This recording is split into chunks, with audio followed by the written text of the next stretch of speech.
Hello, and welcome to day 68 of 100 Days of Tonalism. This is your painter in residence, M. Francis McCarthy, and the study that I've done today is Breezy Autumn by George Inness. Those of you following the series will be, well, I'm sure if you weren't aware of Inness before, you're becoming very aware of him now. Really one of the greatest artists that ever lived, that ever worked, in my view, and very influential in me. And it's not even that my own work really even looks like Inness. It's just that his whole approach to a spiritual landscape, a transcendental landscape, is very influential to me. And the whole idea that you should depict a landscape that is an expression of you and your own consciousness and what you're about, and about emotion, is one of the reasons why he's featured so prominently in this series. Anyway, I'm going to read some from a book by, we've been reading from this book, and we're going to continue today. The book's called George Inness, Nikolai Sikorsky, and we're on page 42. Ooh, maybe not. Oh, I think I wanted to start with around 1960 or so. Yes, page 42.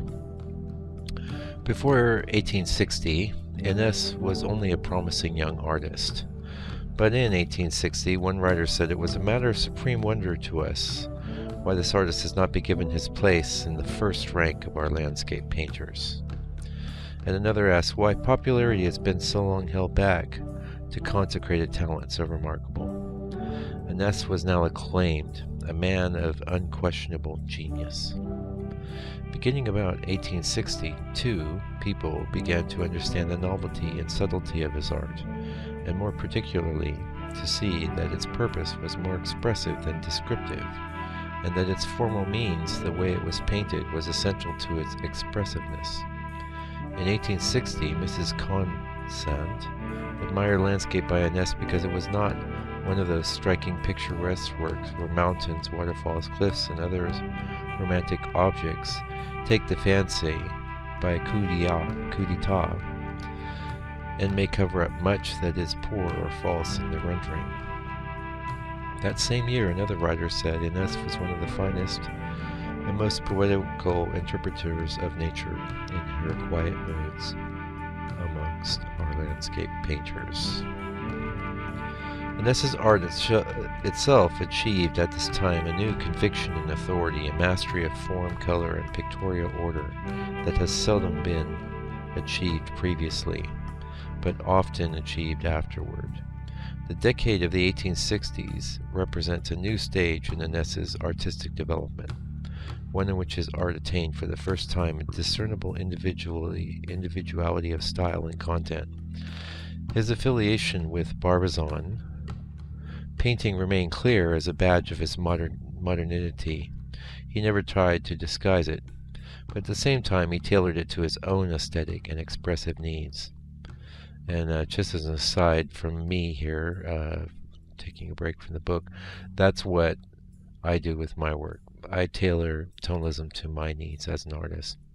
It's a bit like deciding what sort of outfit you want to wear, and tonalism was the sort of outfit that I like to wear. But it's important to me to express myself through my work, my way. And that's totally what Inness was about. A measure of Inness's, getting back to the book, a measure of Inness's growing prominence and authority in the 1860s is that for the first time he attracted followers and a pupil. Mark Fisher, who later studied in France and after settling in England in 1872 was a successful painter of Impressionist landscapes. Over the years, Inness attracted other pupils, but no important ones except Louis Comfort Tiffany, whose greatest achievement, however, was as a designer, not a painter. He could not have been a successful teacher. He was too engrossed in his own painting problems to give his students proper attention or lucid explanations. And let me tell you, painting is a problem. You know, I'm out there wrangling in the studio every day, folks, and I'm debating as we bring this blog, gradually to a close, whether I'll continue on with. I may take a break and then come back with, my own work, which I videotape as well, of course, and give you guys a glimpse into my own personal struggle. Starting from really nothing. A lot of these studies are very easy to do because the genius is already in the painting. Anyway, I can see we're getting close to the end here. Thanks for joining me for day 68. We'll see you tomorrow for day 69. If you'd like to see more of my work, it's landscapepainter.co.nz, and we'll see you tomorrow. Meanwhile, stay out of trouble.